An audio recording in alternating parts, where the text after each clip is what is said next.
तो कहानी की शुरुआत में हम एक कपल को बोट में बैठकर समुद्र में घूमते हुए देख पाते हैं। तभी उन दोनों को वहाँ पर एक आइलैंड नजर आता है और वो दोनों अपने बोट को घुमाकर उस आइलैंड पे जाते हैं। अब किनारे पे पहुँचते ही वो आदमी बोट को बांधने लगता है और उसकी वाइफ बिना कुछ बताए ही जंगल के अंदर चली जाती है। काफी दूर जाने के बाद उसे एक सुनसान जगह पर एक केबिन नजर आता है और जब वो उस केबिन के पास जाती है तो उसे ऐसा महसूस होता है कि उसके पास कोई मौजूद है और उसे चारों तरफ से घिर रहा है। अब वो लड़की उस सिचुएशन को समझने की कोशिश कर ही रही थी कि तभी उसके ऊपर एक अनजान चीज अटैक कर देता है और उसे पकड़कर घसीटते हुए लेकर जाता है, जिस वजह से वो काफी चिल्लाती है। अब ये सीन यहीं पर ही ब्लैकआउट हो जाता है और नेक्स्ट सीन में हम जॉन और मैट नाम के दो भाइयों को देखते हैं जो अपने दोस्तों के साथ उस आइलैंड में एंजॉय करने के लिए आए हुए होते हैं। दरअसल उस आइलैंड में उनके अंकल का घर था जो कि बहुत दिनों पहले ही गुजर चुके हैं। वो आइलैंड काफी सुनसान था और वहाँ पर इंसानों के कोई भी नामो निशान नहीं थे। अब वो लोग उस आइलैंड में उसी अंकल के घर में ही रुकते हैं जहाँ पर वो लोग काफी एंजॉय भी करते हैं। इसी बीच रात में उन्हें अपने घर के बाहर एक कुत्ते का बच्चा नजर आता है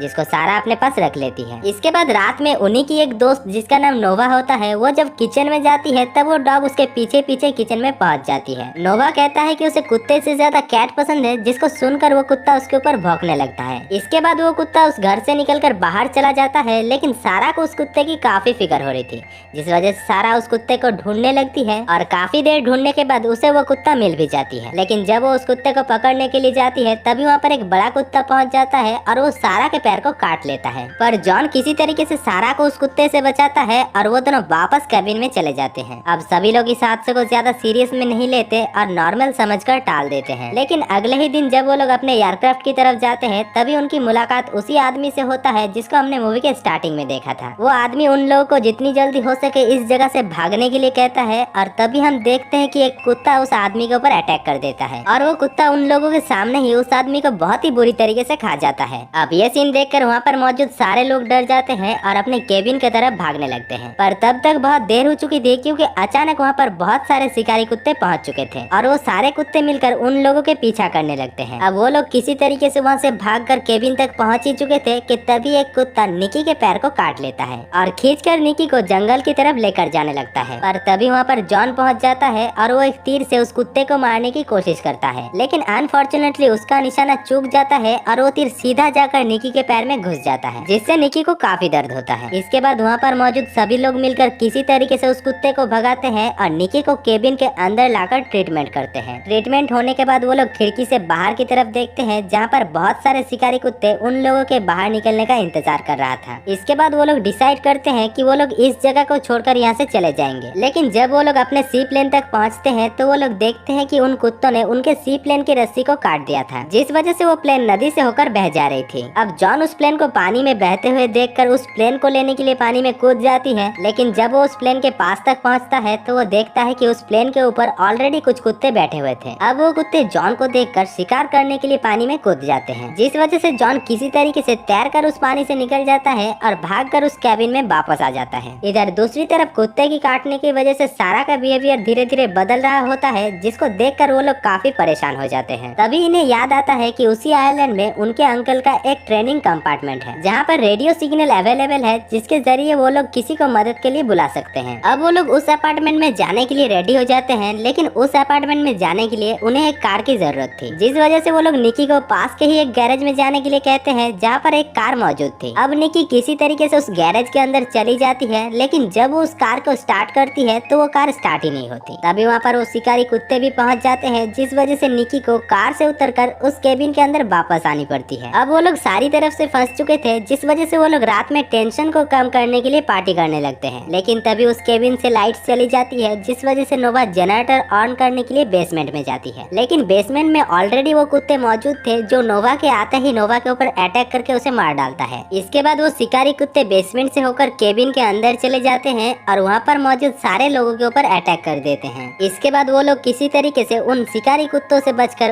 उसी केबिन के छत पर जाकर छुप जाते हैं, जहाँ पर उन्हें उनके अंकल के कुछ पेपर्स मिलते हैं, जिसमें उन्हें पता लगता है कि वो पूरा आइलैंड एक समय आर्मी का कैंप हुआ करता था और उस जगह पर शिकारी कुत्तों के ऊपर एक्सपेरिमेंट किया जाता था। पर कुछ कारण से वो कैंप बंद हो गया और वो शिकारी कुत्ते उस पूरे आइलैंड में कब्जा जमा लिया। अब आइलैंड की हकीकत जानने के बाद मैड और जॉन अगले ही दिन उस कार को फिर से स्टार्ट करते हैं ताकि वो लोग उस आइलैंड से निकल सके, और इस बार काफी कोशिश करने के बाद वो लोग कार को स्टार्ट भी कर लेते हैं। इसके बाद वो लोग सारा और निकी को लेने के लिए केबिन में जाते हैं, लेकिन वो लोग जब केबिन में पहुंचते हैं तब निकी उन लोगों से कहती है कि सारा उन लोगों के साथ नहीं जाना चाहती है। दरअसल मूवी के स्टार्टिंग में ही उन शिकारी कुत्तों ने सारा को काटा था, जिस वजह से सारा की मेंटली हालत ठीक नहीं थी और इसीलिए वो उन लोगों के साथ जाने से मना करती है। इसके बाद जॉन सारा के पास जाता है और उसे उन लोगों के साथ जाने के लिए फोर्स करने लगता है। तभी हम देखते हैं कि वो शिकारी कुत्ता सारा के ऊपर झपट पड़ता है, जिससे सारा की बहुत ही बुरी तरीके से मौत हो जाती है। अब सारा के मरने के बाद मैट, जॉन और निकी उस अपार्टमेंट के लिए निकल पड़ते हैं जहाँ पर वो रेडियो सिग्नल मौजूद था। लेकिन जब वो लोग उस अपार्टमेंट में पहुँचते हैं तब उन्हें पता लगता है कि रेडियो सिग्नल का टावर पावर सप्लाई की वजह से बंद है। अब जॉन उस रेडियो सिग्नल को लाने के लिए टावर के ऊपर चढ़ने लगता है और जब वो उस टावर में लगा हुआ एंटीना को टच करता है तभी उसे अचानक एक तेज बिजली का झटका लगता है, जिससे वो नीचे गिर जाता है